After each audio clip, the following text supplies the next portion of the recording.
देखिए, एक की स्पेलिंग जो है वो क्या है, BREATH, और दूसरे की स्पेलिंग जो है BREATHE। ठीक है। अब दोनों का प्रोनाउंसिएशन भी अलग है। ठीक है, दोनों का प्रोनाउंसिएशन अलग है, और एक जो है वो एज अ नाउन वर्क करता है और दूसरा जो है वो एज अ वर्ब वर्क करता है। चलिए फर्स्ट की बात करते हैं पहले, ब्रेथ। अगर हम देखें तो यहाँ पे मैंने क्या बोला, ब्रेथ।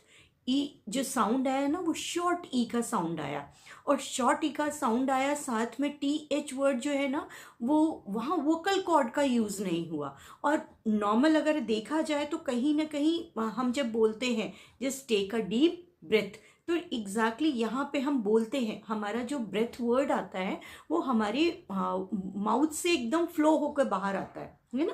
तो ये जब हम माउथ से एकदम फ्लो करके बात करते हैं, इसकी प्रोनाउंसिएशन की बात कर रहे हैं कि जब हम प्रोनाउंसिएशन करेंगे तो इसको बोलेंगे ब्रेथ। और ये हमारा कैसे नाउन वर्क करेगा, नाउन की तरह वर्क करेगा। और नाउन की तरह वर्क करेगा तो मैंने अभी बोला just take a deep breath, है ना। अब टेक अ डीप ब्रेथ अगर मैंने बोला है तो यहाँ पे या फिर ये भी कह सकते हैं प्लीज ब्रेथ स्लोली, है ना।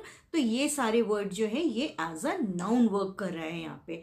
अब आते हैं दूसरे वर्ड की बात। दूसरे वर्ड की अगर हम बात करें तो यहाँ पे ये वर्ड कहलाता है ब्रीथ। ठीक है, और ये एज अ वर्ब वर्क करेगा। कैसे वर्क करेगा, एज अ वर्ब वर्क करेगा। और हम कह सकते हैं प्लीज ब्रीथ स्लोली, है ना। तो एक का मतलब सांस से है, जब नाउन वर्ड आ रहा है ब्रेथ जो है वो उसका मतलब है सांस ले, सांस, और ब्रीथ का मतलब है सांस लेना। ठीक है, तो वैसे भी हम वर्ब में देखे जहां ना नी नए का वर्ड यूज हो जाए तो वो हमारा एज अ वर्ब कन्वर्ट हो जाता है ना। तो जो फर्स्ट वर्ड है वो वर्क करेगा as a noun, and second word जो है वो एज अ वर्क करेगा वर्ब। ठीक है, तो कंफ्यूजन बिल्कुल नहीं। और मुझे फटाफट से लाइक शेयर और सब्सक्राइब करना बिल्कुल नहीं भूलिएगा। Thank you so much.